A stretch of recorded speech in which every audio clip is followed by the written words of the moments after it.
नमस्कार दोस्तों, मैं जीतन द्विवेदी। आप सभी का कुशाग्र चैनल पर बहुत बहुत स्वागत है। हम मध्य प्रदेश की स्थापत्य कला को यहाँ देख रहे थे, जिसमें हमने कल के वीडियो में मंदिर की कौन कौन सी शैलियाँ होती हैं उसको हमने वहाँ देखा।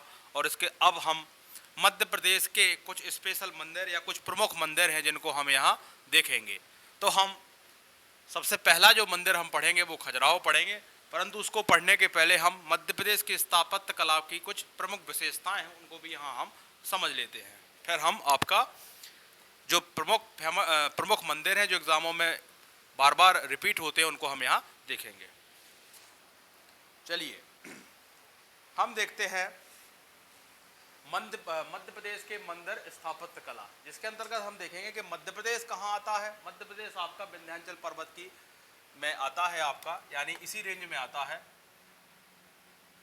क्योंकि आपको हमने कल बताया था कि जो नागर शैली है आपकी वो कहाँ तक है, वो आपकी हिमाचल से विंध्याचल पर्वत तक की जो रेंज है। यहाँ हमें क्या देखने को मिलता है, हमें यहाँ देखने को मिलता है ये आपका हिमालय रेंज हो गया, यानी हिमालय हो गया। और हिमालय से लेकर हम यहाँ की बात कर रहे हैं, ये आपकी जो श्रेणी है या बिंद है, यहाँ तक हमें क्या देखने को मिलता है, नागर शैली के मंदिर देखने को मिलते हैं।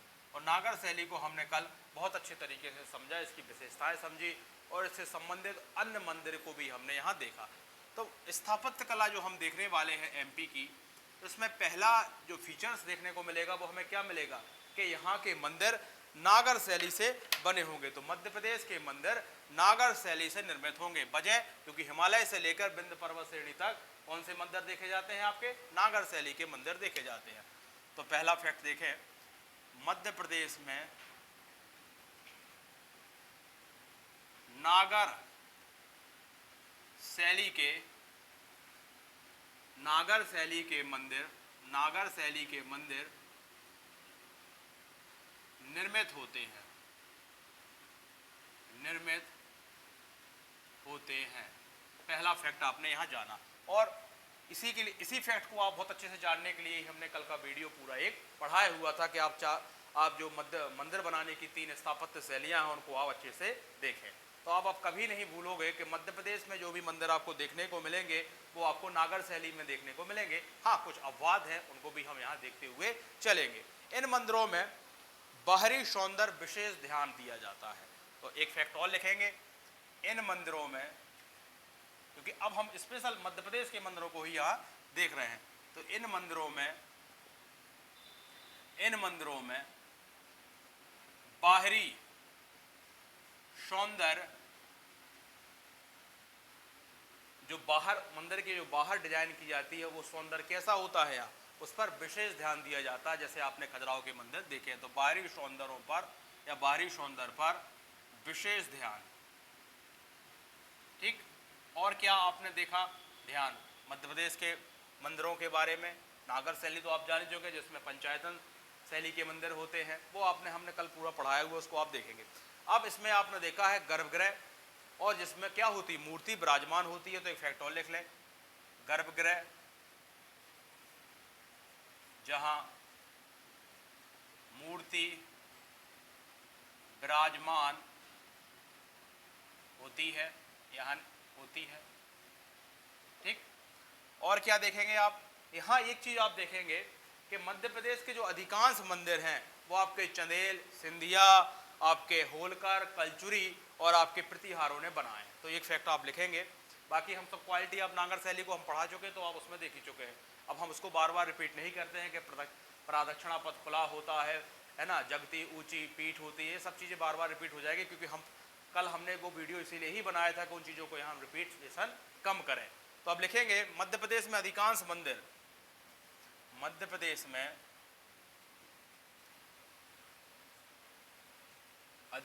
मंदिर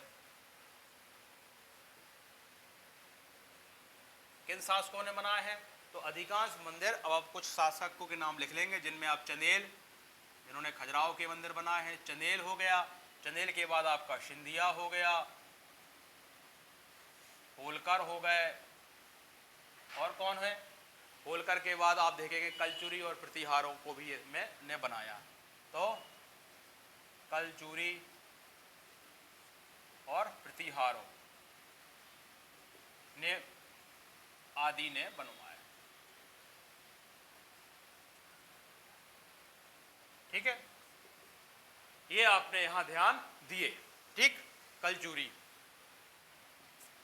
तो ये इन शासकों ने मध्य प्रदेश में अधिकांश मंदिर बनाए हैं। ठीक है, सिंधिया के आपने देखे हैं ग्वालियर साइड के, होलकर के इंदौर और महेश्वर खरगोन साइड, चंदेल के आपने देखे हैं खजुराहो वाले में, बुंदेलखंड वाले रीजन में, कलचुरी आपके कौन वाले में, कलचुरी आपके में जबलपुर वाले रीजन में आपने देखे हैं।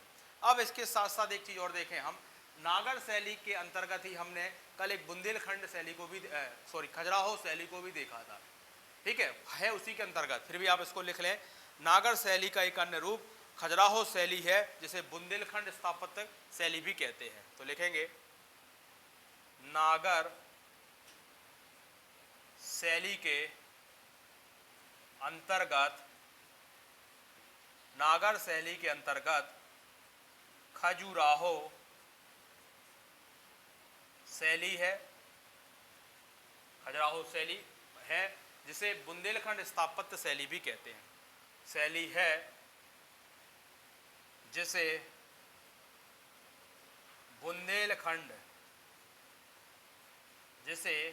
बुंदेलखंड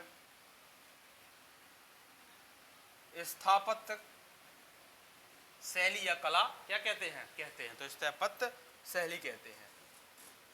किसको कहते हैं? स्थापत्य शैली कहते हैं। यानी खजुराहो शैली को हम एक अन्य नाम से भी जान सकते हैं, बुंदेलखंड स्थापत्य शैली के अंतर्गत। ठीक है, इसमें दो बातें खास होती हैं, या इसमें दो विशेषताएं जो क्या होती हैं, खास होती हैं, उनको भी हम यहाँ देखेंगे। जैसे यहाँ उरुशिंग और अंतराल होते हैं, कहाँ? बुंदेलखंड शैली में, या उसी को हम खजुराहो शैली कह सकते हैं। तो आप देखें यहाँ हम लिखते हैं, इसमें दो विशेषताएं को आपको ध्यान देना होगा।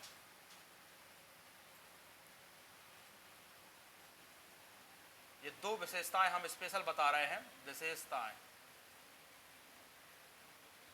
किसकी? बुंदेलखंड स्थापत्य शैली की या खजुराहो शैली की, एक ही बात है।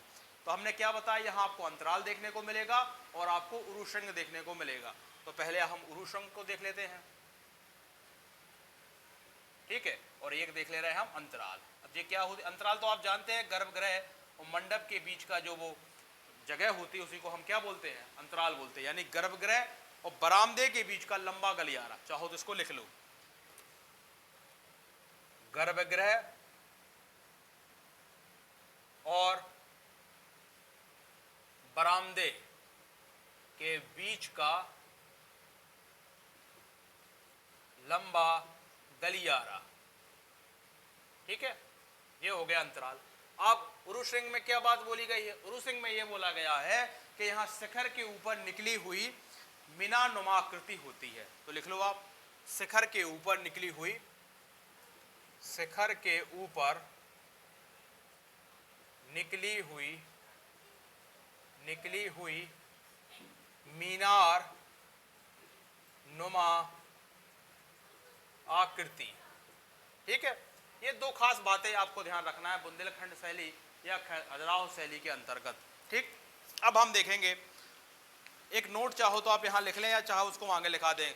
ग्वालियर के किले में बना तेली का मंदिर जो है वो किस दक्षिण भारतीय द्रविड़ शैली के अंतर्गत बना है। तो आप इसको अभी हम नोट में इसको लिखा दे रहे हैं। फिर इसके बाद आप सीधा खजुराहो मंदिर के बारे में पढ़ेंगे कि वो किस तरीके की वहाँ स्थापत्य कला है, उसके बारे में हम वहाँ देखेंगे।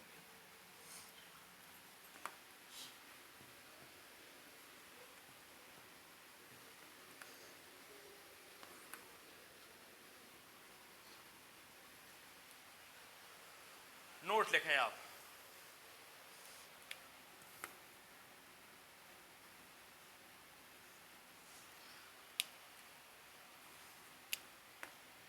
ग्वालियर के किले में बने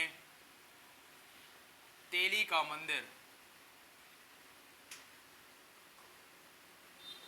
मंदिर दक्षिण भारतीय द्रविड़ शैली का उदाहरण है। इसको आप नोट में ध्यान रखेंगे। यही एग्जामों में बार बार रिपीट होता है। अब आप पहला मंदिर जो हर साल ही एमपीपीएससी पूछता है वो है आपका खजुराहो मंदिर। तो आप नंबर 1 पे लिखेंगे खजुराहो मंदिर।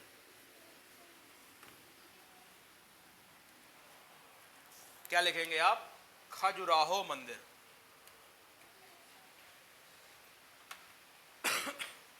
नंबर 1 जो कुछ प्रमुख मंदिर है उनमें सबसे पहला आप क्या पढ़ने वाले हैं? हम खजुराहो, खजुराहो मंदिर चंदेल वंश के शासकों ने बनाए हैं, इनको हम देखेंगे और ये भी हम समझेंगे किस जिले में ये बनाए जाते हैं, किस जिले में ये खजुराहो मंदिर है। आपको लिख ले यहाँ छतरपुर जिला।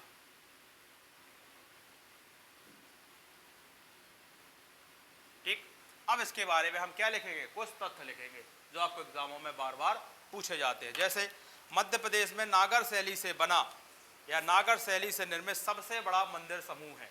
तो लिखेंगे अगला फैक्ट। अब इसमें हम क्या इस मंदिर के बारे में हम पढ़ने वाले हैं। मंदिर आपको क्लियर हो गया? कहाँ हो गया? मंदिर आपका खजुराहो में है। इसको हम मैप में भी आपको स्पष्ट कर दे रहे हैं। और ये मैप बनाने की जो प्रैक्टिस है, इसको आप जितना ज़्यादा इसका उपयोग करेंगे आपको मेंस में उतनी ही क्या होगा? फायदा होगा। ठीक है, ये आपकी जगह है, यहाँ हम इंडिकेट करते हैं ये छतरपुर जिला है और यही क्या है, या इसको हम इस तरीके, हाँ इसको चलो ऐसा बना ले रहे हैं, ये आपका छतरपुर है। ठीक है, और यहीं आपको हम क्या बोलेंगे? ये खजुराहो मंदिर है।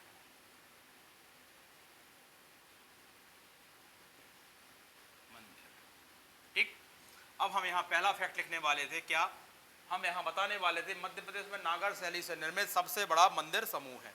तो इसको लिखते हैं हम, पहला फैक्ट को यही लिखते हैं।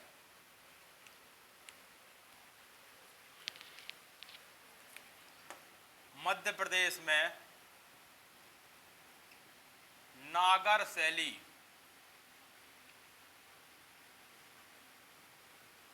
मध्य प्रदेश में नागर शैली से निर्मित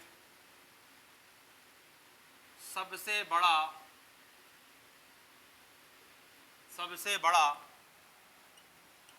मंदिर समूह है। बहुत सारे मंदिर बने हैं, मंदिर समूह है। ये पहला फैक्ट आप ध्यान रखेगा।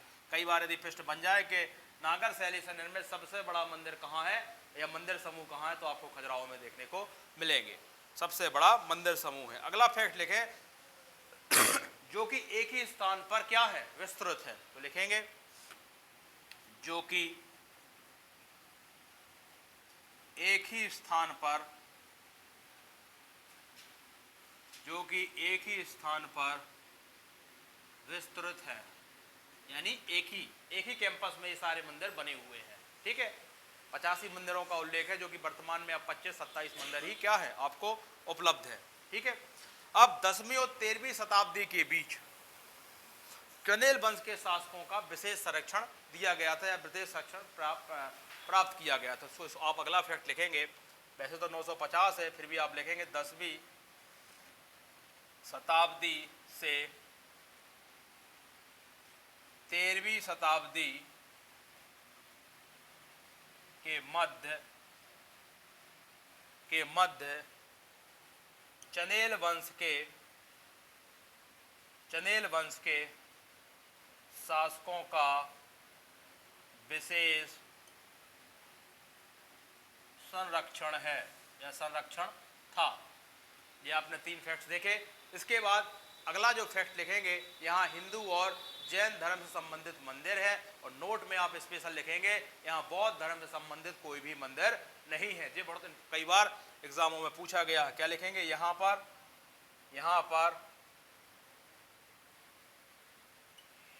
पर हिंदू और जैन धर्म से संबंधित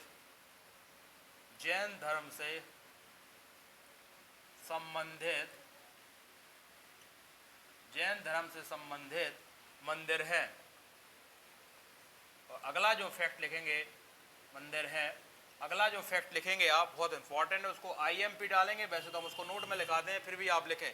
क्या हमने बोला, यहाँ बौद्ध धर्म से संबंधित कोई भी मंदिर नहीं है, तो इसको लिख लें आप। यहाँ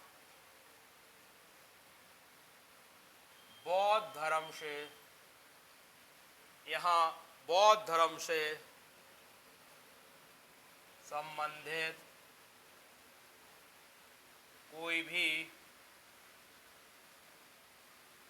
मंदिर नहीं है, मंदिर नहीं है। ठीक, ये कुछ बेसिक्स आपने खजुराहो के बारे में जाने।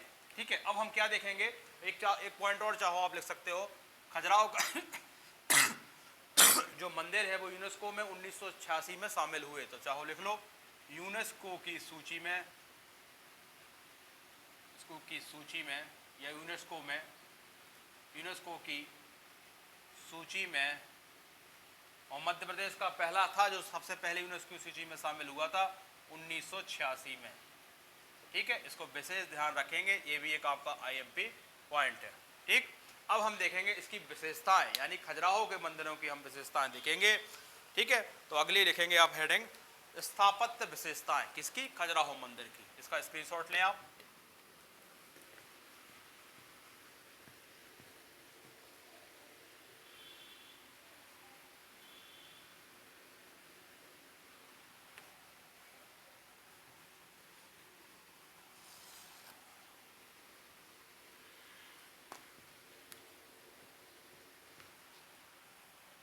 ठीक है, देखें पहला, सॉरी हेडिंग डाल लें पहले आप, स्थापत्य विशेषताएं। स्थापत्य विशेषताएं, और किसकी स्थापत्य विशेषताएं देखने वाले हो आप खजुराहो मंदिर में ऐसा क्या खास है जो इसको पूरे विश्व में उपलब्धि हासिल है या प्रसिद्धि हासिल है। खजुराहो की जो पहचान है, आप बोलते हैं कि खजुराहो से आते हैं, तब पता चलता है कि आप डिस्ट्रिक्ट छतरपुर से, तो खजुराहो की जो पहचान है वो क्या है, विश्वव्यापी है, और वजह मंदिरों की वजह से। देखेंगे इन मंदिरों में बाहरी और भीतरी दीवारों पर, क्या लिखेंगे, इन मंदिरों में, अब हम मंदिर की डिजाइन की बात कर रहे हैं, ठीक है ना, यहाँ जो हमने बनाया है ये मंदिर है। ठीक है, अब यहाँ नहीं लिख रहे हैं क्योंकि वो, क्या लिखेंगे हम, इन मंदिरों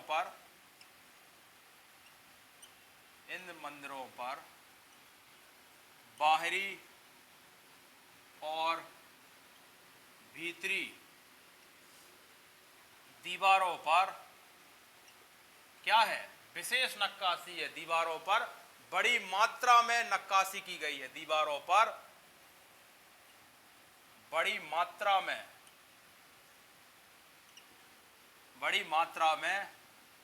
नक्काशी, बड़ी मात्रा में नक्काशी की गई है।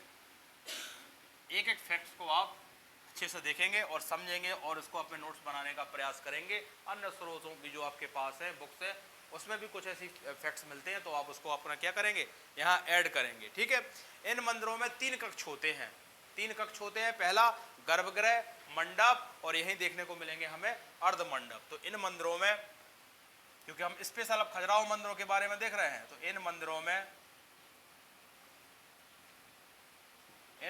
में 3 कक्ष होते हैं।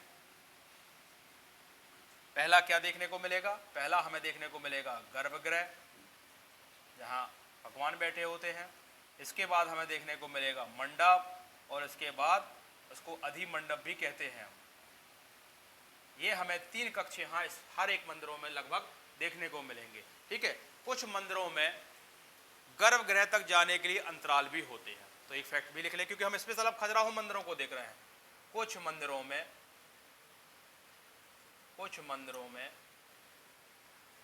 ठीक, कुछ मंदिरों में गर्भगृह तक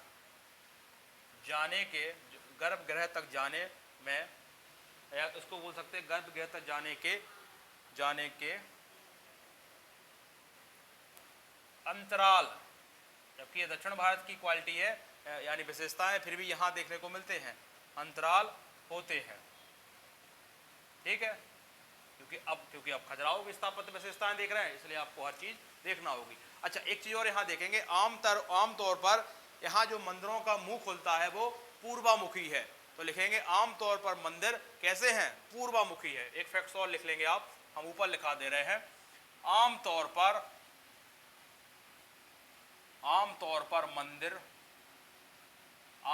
पर मंदिर पूर्वा क्या उसको बोलते हैं,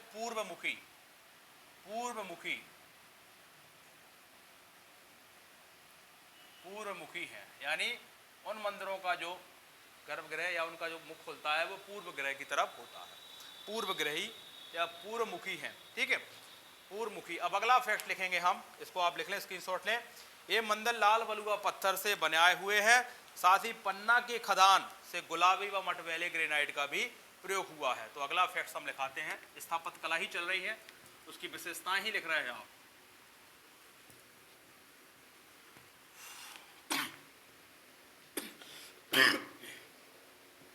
क्या लिखेंगे, अब यहां पत्थर कौन से लगे, तो ये मंदिर लाल बलुआ पत्थर से बने हुए हैं। अगला फैक्ट लिखेंगे, यह मंदिर, ठीक है, खजुराहो के मंदिर वैसे बने कैसे होंगे, तो आप इसको एक हम चाहो तो यहां बना के देख रहे हैं। ये आपकी क्या होगी, ये आपकी जगती होगी, ये आपकी पीठ होगी, और ये आपका गर्भगृह होगा, और इसके बाद आपका क्या होगा, ये आपका मंडप होगा, और यही कहीं आपको बीच में क्या देखने को मिल रहा है, ये गर्भगृह है, और ये अम्लक, और आपका ये क्या हो गया, ये हो गया कलश। ठीक है, और ये शिखर, ठीक है, और ये आपका अम्लक, और ये आपका पीठ, और ये आपका जगती, और ये आपका क्या कहेंगे, इसको हम मंडप कहेंगे। तो इस तरीके के मंदिर आपको देखने को मिलेंगे। ठीक है ना। तो हम क्या लिखाने वाले थे, यह मंदिर लाल बलुआ पत्थर से निर्मित है। यह लाल बलुआ पत्थर, यह लाल बलुआ पत्थर से निर्मित है। अच्छा, लाल बलुआ पत्थर तो है, परंतु इसके साथ साथ यहाँ पन्ना की खदानों के स्थानीय गुलाबी व मटमैले ग्रेनाइट का प्रयोग किया गया है। तो लिखेंगे, साथ ही पन्ना की खदानों से गुलाबी या पन्ना की खदानों से स्थानीय गुलाबी और मटमैले ग्रेनाइट का प्रयोग किया गया है। और मटमैले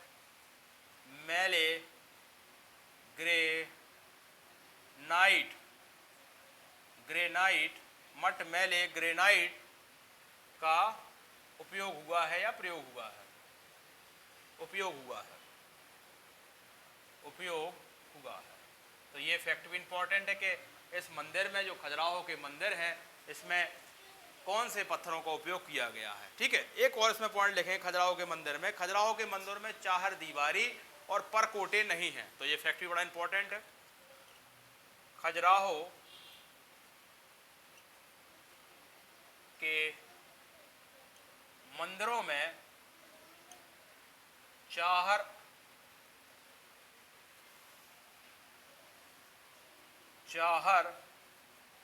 दीवारी तथा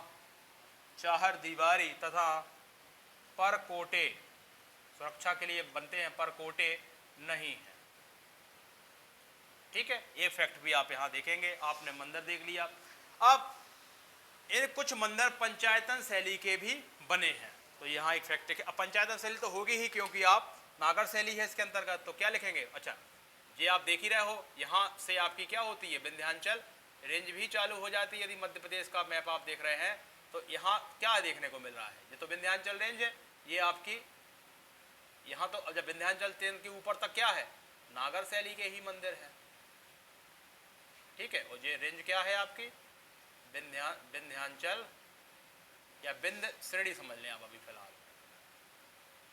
ठीक है, क्या लिखने वाले हैं इसमें हम, यहाँ क्या बोला था अभी हमने आपसे, कुछ मंदिर पंचायतन शैली के भी बने हैं। लिखेंगे सब नहीं है, लिखेंगे कुछ मंदिर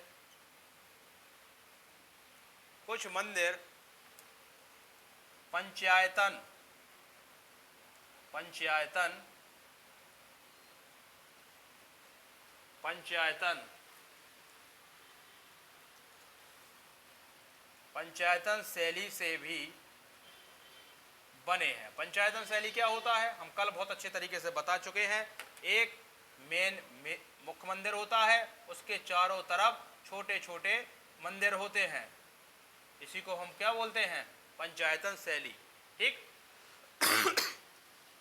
अगला फैक्ट लिखेंगे, इन मंदिरों का निर्माण खुले स्थान पर हुआ है, इनके चारों ओर कोई प्रांगण नहीं मिलता है। तो लिखेंगे इन मंदिरों का निर्माण खुले स्थानों पर हुआ है। अब हम इसको रफ ही कर लेते हैं क्योंकि अभी भी 2-4 फैक्ट और बचे हुए हैं, क्योंकि आप बिल्कुल आप एक एक चीज पढ़ने वाले हैं। कहाँ की, खजुराहो के मंदिर की स्थापत्य कला की।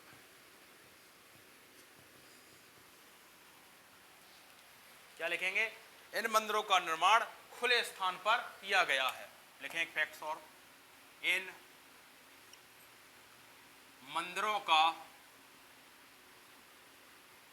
निर्माण, यानी ये बंद नहीं है, खुला कैंपस है, खुला गार्डन है, बीच बीच में मंदिर है, क्या बना है, क्या बना, इस टाइप से। इन मंदिरों का निर्माण खुले जगह पर बनाए गए हैं। ठीक। और क्या है, इनके चारों ओर कोई प्रांगण नहीं मिलता, इनके चारों ओर कोई प्रांगण नहीं मिलता। ठीक, ये भी आपने देखा यहां। और क्या खास बात है खजुराहो के मंदिरों पे, तो इन मंदिरों पे अपेक्षाकृत जो चबूतरे बनाए जाते हैं, ऊंचे चबूतरे बनाए जाते हैं। तो अगला फैक्ट बड़ा, जो भी खजुराहो के मंदिर देखे होंगे तो हमने क्या बताया, इस तरीके के मंदिर, एक यहाँ बना है, एक यहाँ बना है, एक यहाँ बना है, इस तरीके से खुले मैदान में बने हुए हैं। तो क्या लिखा, जो जगह थी है वो वहां यहाँ प्राय ऊंची देखने को मिली है। तो इन मंदिरों में अपेक्षाकृत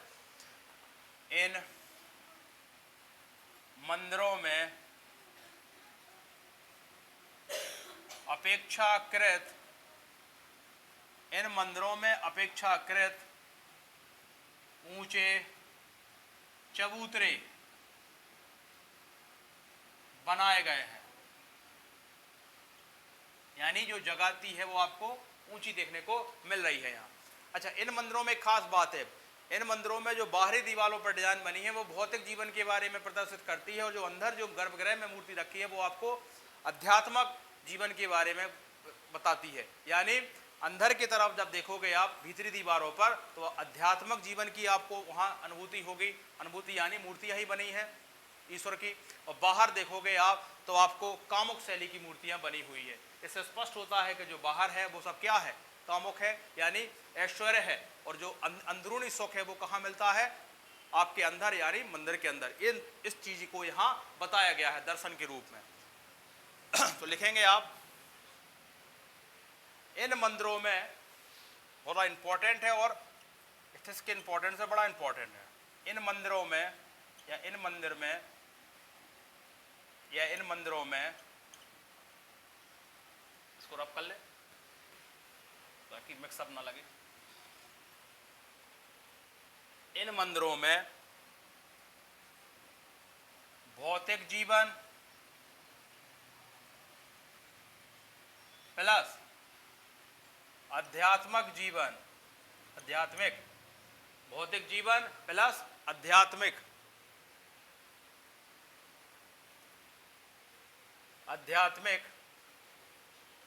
जीवन, भौतिक जीवन और आध्यात्मिक जीवन के बारे में स्पष्ट रूप से समझ सकते हैं। कैसे, अब देखिए आप, बाहरी दीवार है जो आपकी, बाहर आप देखते हैं बाहरी दीवारों पर कैसे मूर्ति बनी है या कैसे चित्र बने हैं, वो बने हैं आपके मैथुना आकृति वाले, मैथुना आकृतियां बनी हैं, जिसको हम क्या कहते हैं, कामुक शैली कहते हैं। ठीक है, मोह माया, ठीक है, कामुक शैली। और आध्यात्मिक जीवन यानी हम अंदरूनी दीवार देखेंगे या भीतरी दीवार है, उसको हम क्या लिखेंगे, अंदर की दीवार जो है, यहां आपको क्या देखने को मिल रहा है? अंदर की दीवारों भगवान की मूर्ति बनी हुई है। तो यही तो है जीवन, भगवान की मूर्ति। ठीक, ये बड़ा इंपॉर्टेंट फैक्ट है इथिक्स के दृष्टिकोण से, दर्शन के दृष्टिकोण से, कि बाहर तो आपको कामुक शैली की मूर्तियां बनी है और अंदर आपको भगवान की मूर्ति देखने को मिलती है। ठीक, अब इन मंदिरों में द्रविड़ियन शैली का अनुकरण शीर्ष पर गुम्मद की विमानाकृतियों में मिली है। तो वो भी आप लिख लें, क्योंकि अब खजुराहो मंदिर स्पेशल हो रहा है तो उसके पूरे फैक्ट्स आप देख लें। इन मंदिरों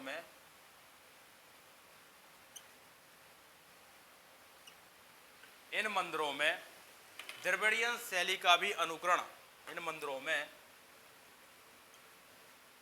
द्रविड़ शैली का अनुकरण क्या मिला हमें? अनुकरण शीर्ष पर गुम्मद, शीर्ष पर गुम्मद पर क्या देखने को मिला हमें? विमानाकृतियां देखने को मिली हैं। विमानाकृतियां क्या होती हैं? इस तरीके से होती हैं, ऐसी मल्टीपल। गुम्मद पर विमानन कृतियां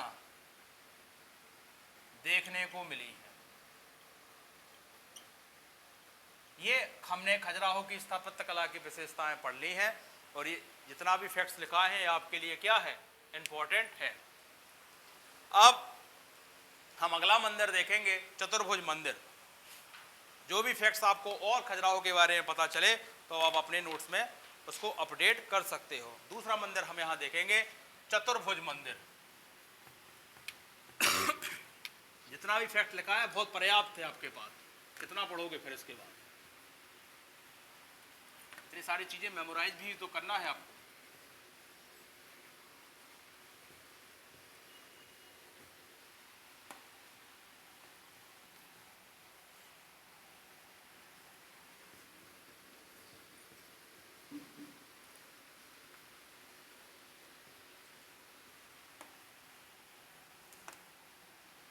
दूसरा मंदिर हमने कौन सा बोला आपको? चतुर्भुज मंदिर। पहला हम खजुराहो मंदिर को स्पष्ट कर चुके हैं। दूसरा चतुर्भुज मंदिर कहाँ है? ये आपका ओरछा। ओरछा किस जिले में आ रहा है वर्तमान में? निवाड़ी जिला। 2018 में बना था। ठीक है, यानी इसको हम मैप में समझने का प्रयास करें कहाँ है, तो देखें आप।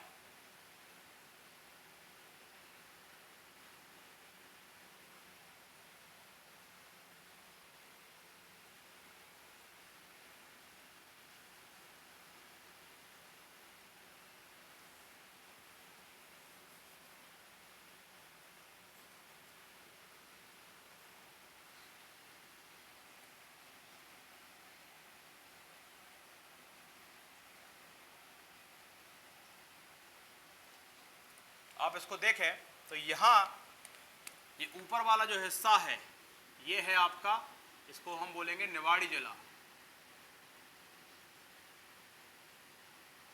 ठीक है ना? और यही आपका क्या है? यही आपका चतुर्भुज मंदिर, या इसी को हम क्या बोलेंगे? इसी को हम बोलेंगे क्या? राजाराम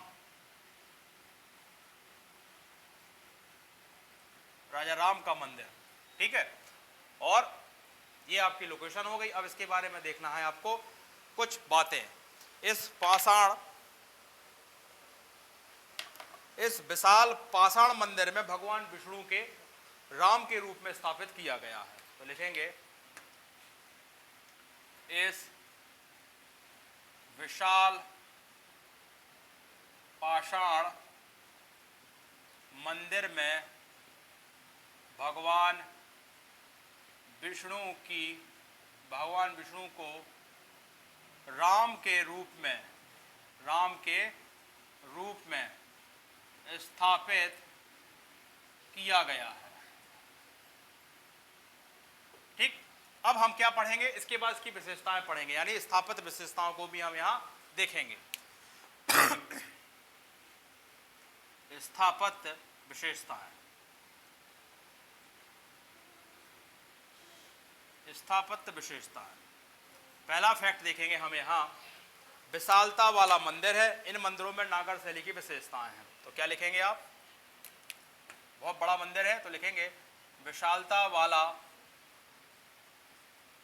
मंदिर है। दूसरा क्या बोलेंगे, इस मंदिर में नागर शैली की सभी विशेषताएं हैं। इन मंदिरों में नागर शैली की सभी विशेषताएं हैं। ठीक, ये क्या हो गई, इसकी स्थापत्य विशेषताएं हो गई। और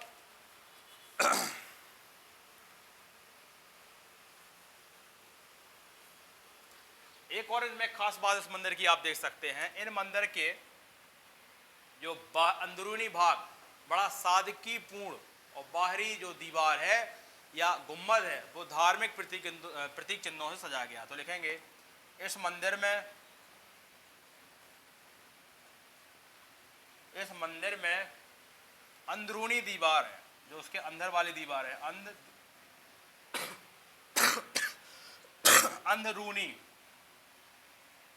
अंदरूनी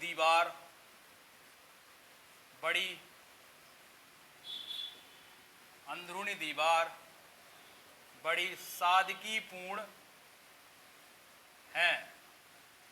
ठीक है, तथा बाहरी दीवार तथा गुम्बद पर धार्मिक प्रतीक चिन्ह बने हैं। ठीक, ये इसकी क्या होगी, विशेषताएं होंगी। नोट में हम एक फैक्ट और लिखाते हैं इनमें कि 1558 से लेके 1573 के बीच में राजा मधुकर शाह ने बनवाया था। तो इसको चाहो तो नोट में लिख लें, चाहे चतुर्भुज मंदिर को हम यहाँ, इसको निर्माण किसने कराया था, इस तरीके से भी आप हेडिंग डाल सकते हैं, निर्माण। तो 1558 से लेकर 1573 के बीच में राजा मधुकर शाह ने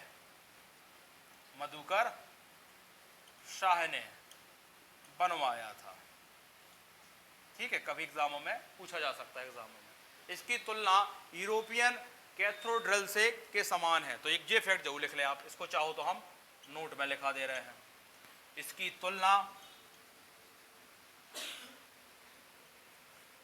तुलना यूरोपीय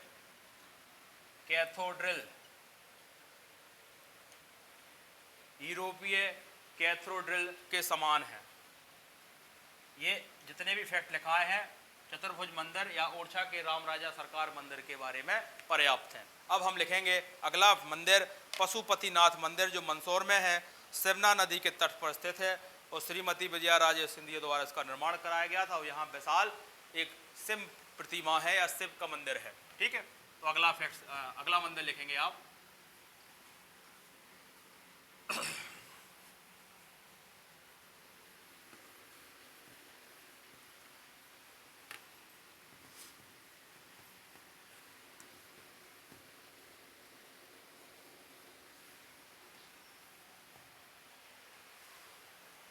पशुपतिनाथ मंदिर। ये जितने भी मंदिर हम यहाँ पढ़ा रहे हैं स्थापत्य के दृष्टिकोण से बहुत इंपॉर्टेंट है और आप अपने नोट्स जरूर बनाएं, वीडियो को बार बार देखें। पशुपतिनाथ मंदिर कहाँ है ये? पशुपतिनाथ जो मंदिर है आपका, वो हमने अभी क्या बताया, आपके मंदसौर जिले में है।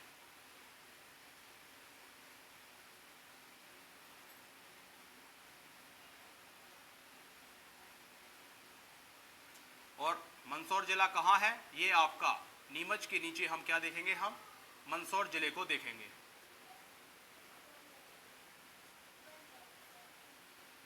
मंदसौर जिला हुआ और यही क्या है, यही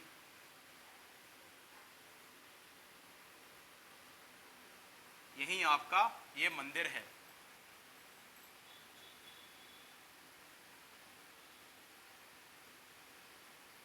मंदिर, ठीक है। अब हम कुछ इसके बारे में लिखेंगे।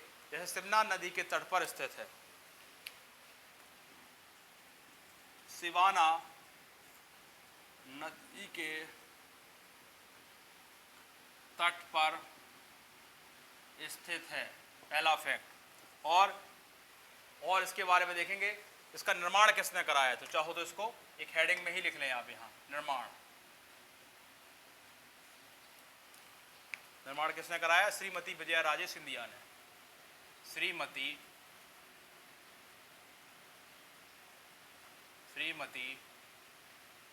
विजया राजे, श्रीमती या राजमाता, सॉरी श्रीमती नहीं लिखना है आपको,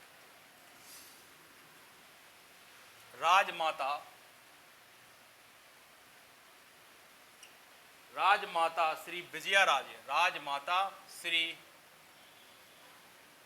विजया राजे, राजमाता श्री विजया राजे सिंधिया ने क्या किया है? इस मंदिर को यानी पशुपतिनाथ के मंदिर का निर्माण कराया है। यहाँ अब हम इसके बाद यहाँ क्या देखने वाले हैं? स्थापत्य विशेषताएं इस मंदिर के बारे में। तो अगला लिखेंगे हेडिंग स्थापत्य विशेषताएं। यहाँ अष्ट विशेषताएं क्या है? यहाँ जो शिव जी की मूर्ति बनी है, जो शिव मंदिर है, वो आपका कैसा? अष्टमुखी है, ठीक है। तो लिखेंगे यह मंदिर नागर शैली से निर्मित अत्यंत प्राचीन है। पहली विशेषता, यह मंदिर नागर शैली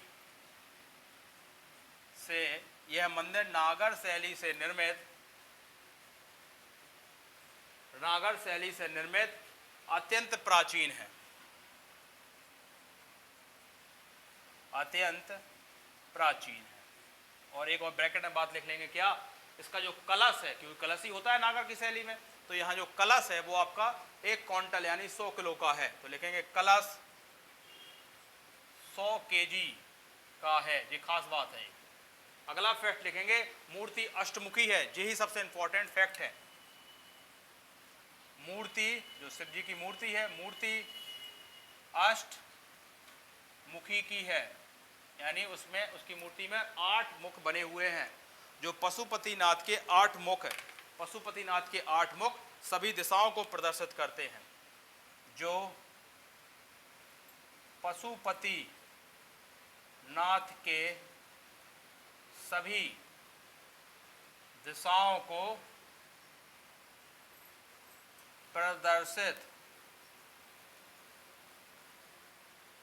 करते हैं, ठीक। अच्छा, एक नोट लिखें, विश्व में देखा जाए या यहाँ देखा जाए आपका भारतीय उपमहाद्वीप में, तो केवल नेपाल में ही एक मूर्ति पशुपतिनाथ की पाई गई जिसमें 4 मुख हैं, बाकी और कहीं देखने को नहीं मिली है। तो नेपाल की, यहाँ एक नोट में लिख लेंगे आप, ये एक्स्ट्रा फैक्ट है, ताकि आपको पता चले कि जो आपके मध्य प्रदेश में पशुपतिनाथ की मूर्ति है वो अष्टमुखी है और ऐसी कहीं देखने को नहीं मिलती। तो नेपाल के पशुपतिनाथ मंदिर में, नेपाल के पशुपतिनाथ मंदिर की मूर्ति जो है वो कैसी है? 4 मुखी, उसको बोलते हैं अपन 4 मुखी। और जो आपकी मंदसौर में मिली है ये आपकी अष्टमुखी है, इसलिए ये बड़ी मूर्ति खास मानी जाती है। अगला मंदिर लिखेंगे आप महाकालेश्वर ज्योतिर्लिंग।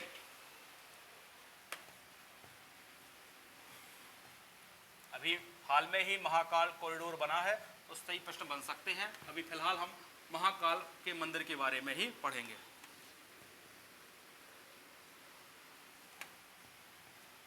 ये आपका नंबर में होता है चौथा, महाकालेश्वर ज्योतिर्लिंग।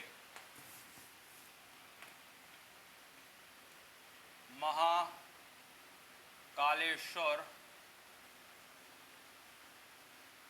ज्योतिर्लिंग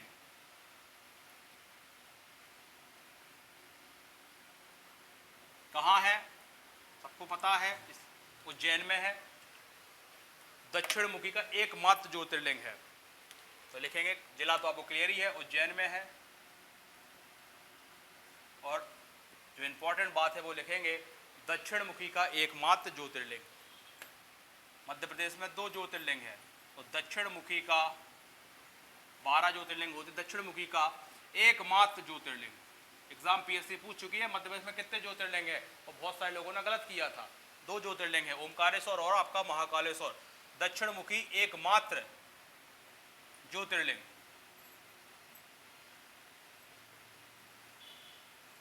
ठीक, ये फैक्ट भी पता चल गया आपको। यह मंदिर पवित्र नदी क्षिप्रा के तट पर अवस्थित है। तो यह मंदिर पवित्र नदी क्षिप्रा नदी के तट पर है। काकड़ीबाड़ी हिल्स इंदौर से निकली हुई है, तट पर अवस्थित है। और द्वादश ज्योतिर्लिंग में से महाकालेश्वर वस्तुतः कालों के काल महाकाल के नाम से जानी जाती है। तो इसको आप चाहो तो लिख लें, इसे महाकाल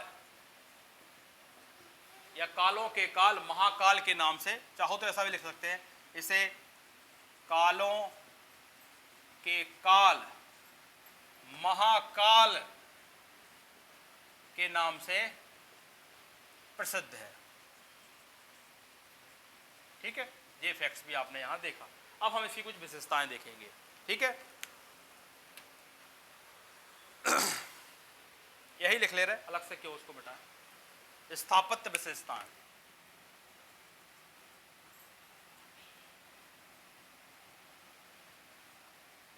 पहला देखेंगे, पाषाण निर्मित विशाल मंदिर है, यह पाषाण निर्मित विशाल प्रांगण है। पाषाण निर्मित विशाल प्रांगण है, पहला फैक्ट है। और क्या इसके बारे में खास है, तो विभिन्न देवी देवताओं की मूर्ति जो नागर और द्रविड़ शैली में बनी है। लिखेंगे, विभिन्न देवी देवताओं की मूर्तियां नागर और द्रविड़ शैलियों में बनी है। ठीक है, बस। और मंदिर का एक विशाल गुम्बद है, चाहो तो इसको भी लिख लें आप। अब अगली हेडिंग डालें जो बड़ा इंपॉर्टेंट है, देवगढ़ का मंदिर, इसको दशावतार का मंदिर भी कहते हैं, ललितपुर के देवगढ़ में है। यह मंदिर मध्य प्रदेश की सीमा से लगा है। ठीक है, तो आप लिखेंगे यही है वो आपका। अगला लिखेंगे आप, देवगढ़ का दशावतार मंदिर।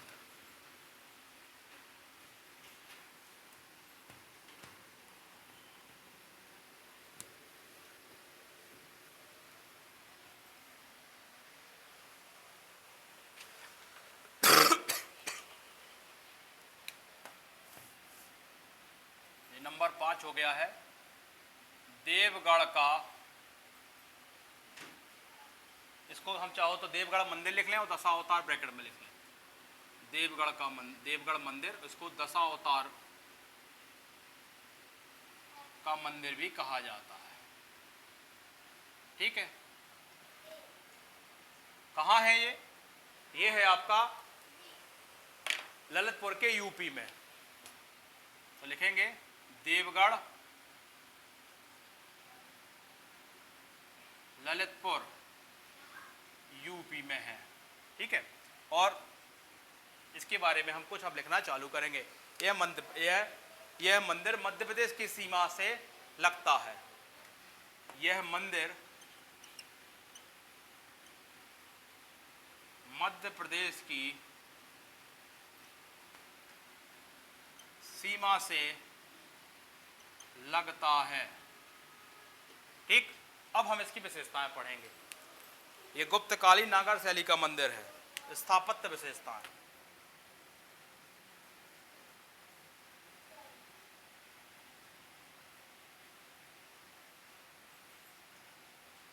पहला फैक्ट, गुप्तकालीन नागर शैली का मंदिर है।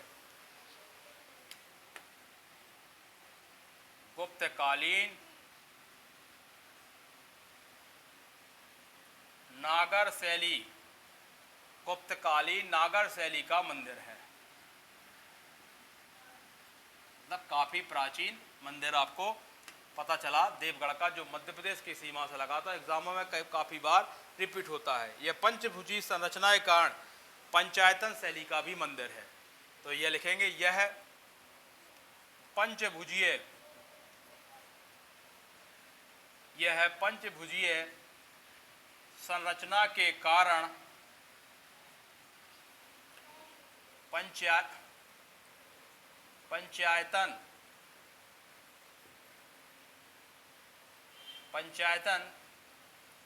शैली का मंदिर है। ठीक है, ये बड़ा खास इसके बारे में, मतलब इस मंदिर को देखकर आप स्पष्ट रूप से पंचायतन शैली को देख सकते हैं। ठीक, अब इसमें और क्या देखना है, भगवान विष्णु के 10 अवतारों की मूर्तियों के माध्यम से प्रदर्शित किया गया है, इसलिए तो इसका नाम क्या रखा है, तो भगवान विष्णु के 10 अवतारों को मूर्तियों के माध्यम से प्रदर्शित किया गया है। ठीक है, भगवान विष्णु के 10 अवतारों को मूर्तियों के माध्यम से प्रदर्शित किया गया है। ठीक है, इस मंदिर का मुख्य द्वार पश्चिम दिशा में खुलता है। इस मंदिर का मुख्य द्वार पश्चिम दिशा की ओर खुलता है। ठीक, इस मंदिर के जो आपने देखा है नागर शैली की विशेषताएं होती हैं, कुछ के मुख्य द्वार पर नदी देवी की मूर्तियां होती हैं, तो इसके बिल्कुल द्वार पर ही आपको गंगा यमुना की मूर्तियां देखने को मिलेंगी। तो मंदिर के दाएं तरफ यमुना की, ठीक है, इसको हम थोड़ा रफ कर लें, नीचे नहीं लिख रहे हैं।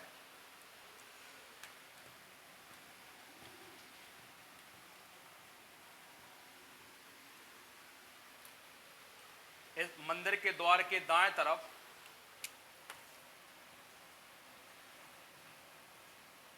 मंदिर के द्वार के दाएं तरफ इसकी मूर्ति बनी है।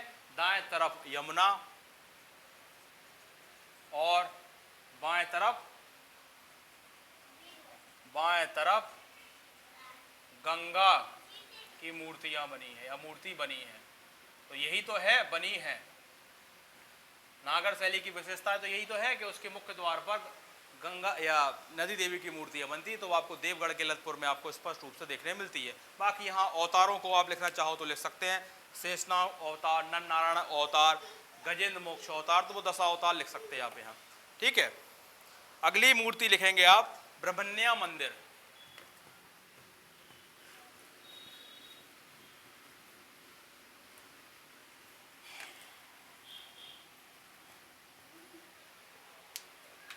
छठा मंदिर लिखेंगे आप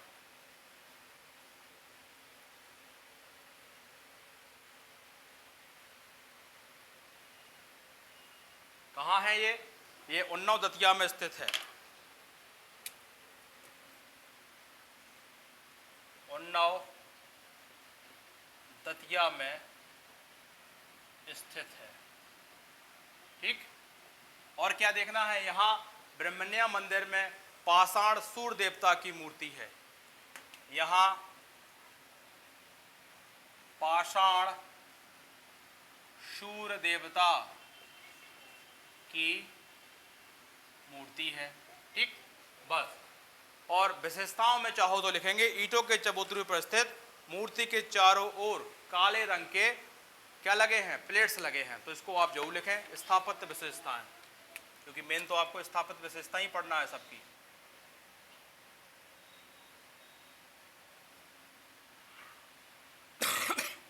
एक ही विशेषता है, ईंटों के चबूतरे पर या ईंटों के चबूतरे पर स्थित,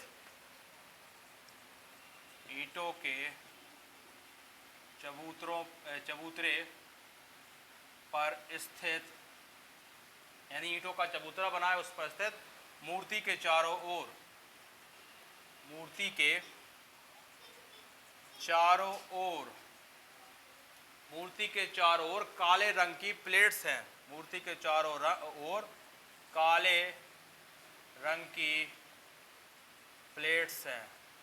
बस ये हो गए आपके क्या, सूर्य मंदिर ही बता दिया।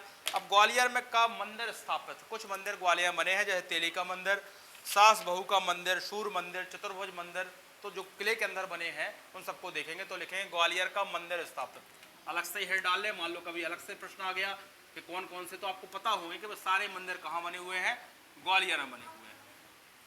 वीडियो थोड़ा बड़ा हो रहा है पर इसको हम कंप्लीट करेंगे क्योंकि हम अगला जो वीडियो बनाएंगे या क्लास लेंगे वो हम लेंगे आपके स्तूप के बारे में। तो लिखेंगे ग्वालियर का मंदिर स्थापित है, ग्वालियर का मंदिर स्थापित, यानी सारे मंदिर कहाँ होंगे, ग्वालियर में होंगे। तो पहला हम देखते हैं यहां तेली का मंदिर, तेली का मंदिर, और कहाँ है, ग्वालियर किले में है। चाहो तो ब्रैकेट में यही पेन बदल देते हैं, ग्वालियर किले में है, ग्वालियर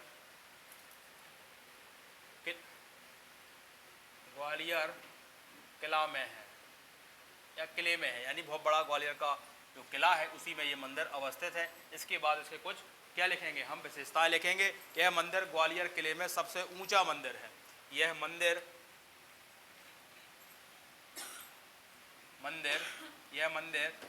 ग्वालियर किले में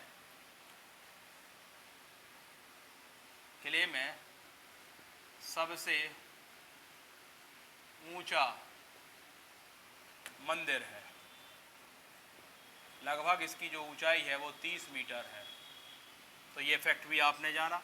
इसके साथ साथ ये इंपॉर्टेंट क्यों है ये, क्योंकि ये दक्षिण भारतीय द्रविड़ शैली का मंदिर है, इसलिए ये क्या हो जाता है, इंपॉर्टेंट हो जाता है। यह है, बाकी सब नागर शैली के देखने को मिलना चाहिए पर आपको यह द्रविड़ शैली का, यह है दक्षिण भारतीय द्रविड़ शैली का मंदिर है। और बाकी सभी मंदिर आपको कैसे देखने को मिल रहे हैं, बाकी सभी आपको नागर शैली के देखने को मिल रहे हैं। यह दक्षिण भारतीय द्रविड़ शैली का मंदिर है। इसको आप, इस पॉइंट को आप IMP डालें, ठीक। अब मंदिर का निर्माण प्रतिहार राजा मेहर भोज के शासन काल में हुआ है। तो इसको चाहो तो अगली एक हेडिंग डालें, निर्माण किसने किया है, तो लिखेंगे प्रतिहार शासक मेहर भोज के शासन काल में, ठीक। तो ये मंदिर भी आपने क्या देखा, ग्वालियर के किले में है। अब दूसरा यही देखेंगे आप, ग्वालियर में ही सास बहू का मंदिर। तो अगला लिखें आप सास बहू का मंदिर,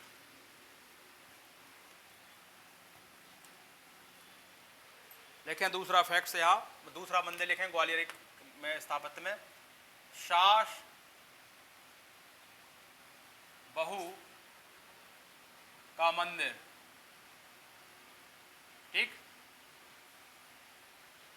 सास बहू का मंदिर, इसको हम सहस्त्र बाहु का मंदिर भी कहते हैं। तो इसको ब्रैकेट में लिख लें,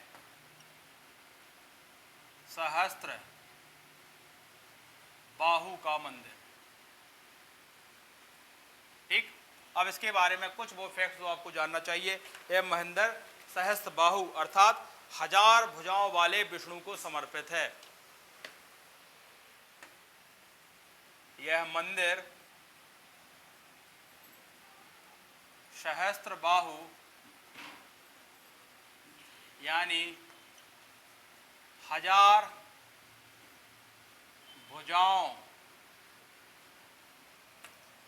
भुजाओं वाले विष्णु को समर्पित है, ठीक। और क्या इसके बारे में देखना है, यह मंदिर मूर्ति कला तथा नक्काशी का शानदार उदाहरण है। यह मंदिर के मध्य में एक वर्गाकार प्रकोष्ठ है। एक इसमें जो खास बात है वो लिखें आप इसके तीनों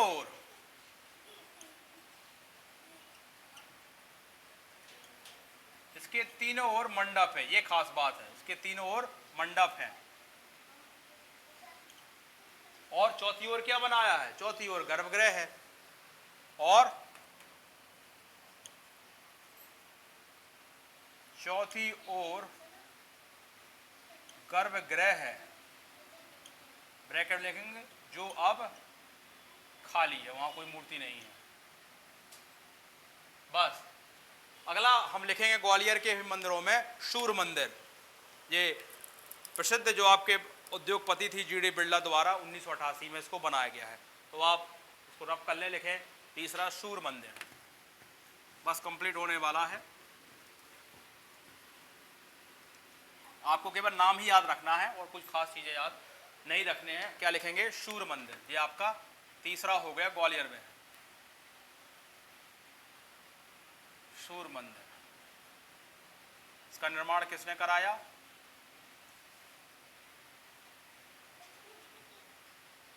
है सब ग्वालियर में, तो उसकी आवश्यकता ही नहीं लिखने की। 1988 में जीडी बिरला से। 1998 में जीडी बिरला, इसको बिरला मंदिर के नाम से भी जानते हैं। ये कौन थे? प्रसिद्ध उद्योगपति थे। ठीक। और इसमें एक और बात है, जो आपके यह उड़ीसा के सूर्य मंदिर के तर्ज पे बनाया गया है। यह है उड़ीसा के सूर्य मंदिर की तर्ज पे बनाया गया है। एक फैक्ट और लिखेंगे आप इसको स्थापत्य कला के रूप में ही, कि लाल बलुआ पत्थर और मोती सफेद संगमरमर का, लाल बलुआ पत्थर और मोती सफेद संगमरमर में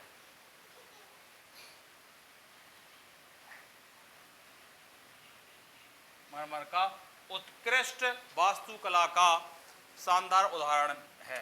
उत्कृष्ट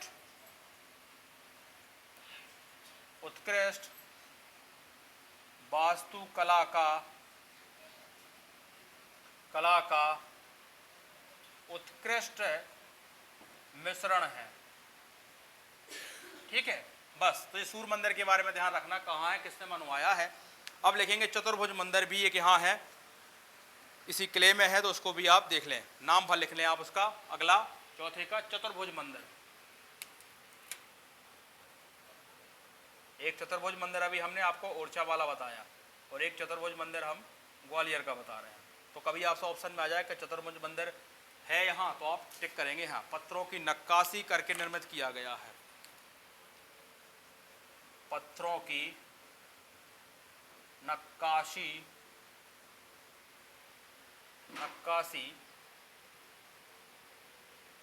करके निर्मित किया गया है।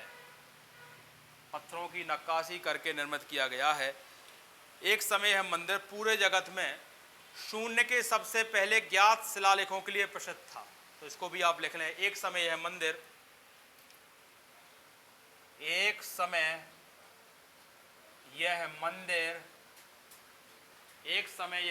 पूरे जगत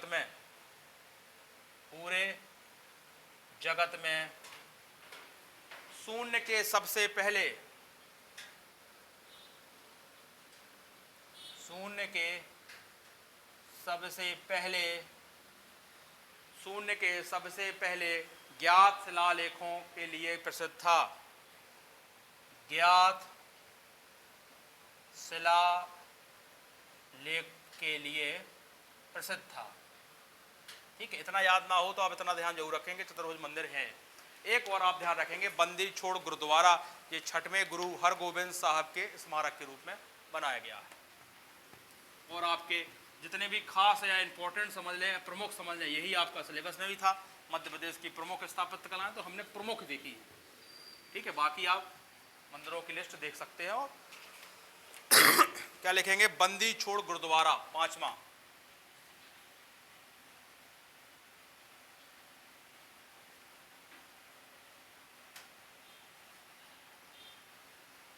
ठीक, ये आपका पांचवा हो गया है जो हमने ग्वालियर के अंतर्गत देखा है, गुरुद्वारा। अब हम क्या देखेंगे, छठवें सके गुरु, छठवें सिख गुरु हरगोबिंद साहेब का स्मारक है, हरगोबिंद साहेब का स्मारक है। ठीक, और क्या जानना है, और ये जानना है कि जब यहाँ कब कैद थे, तो जहांगीर ने कैद किया था 2 साल के लिए। तो जहांगीर ने, वैसे हिस्ट्री में सब पढ़ते ही हो, जहांगीर ने 2 साल तक कैद किया। ठीक, एक फैक्ट और लिखना हो यहाँ तो लिख सकते हैं, हरगोबिंद साहब की याद में 1970 में इसका निर्माण हुआ है। तो 1970 में इनकी याद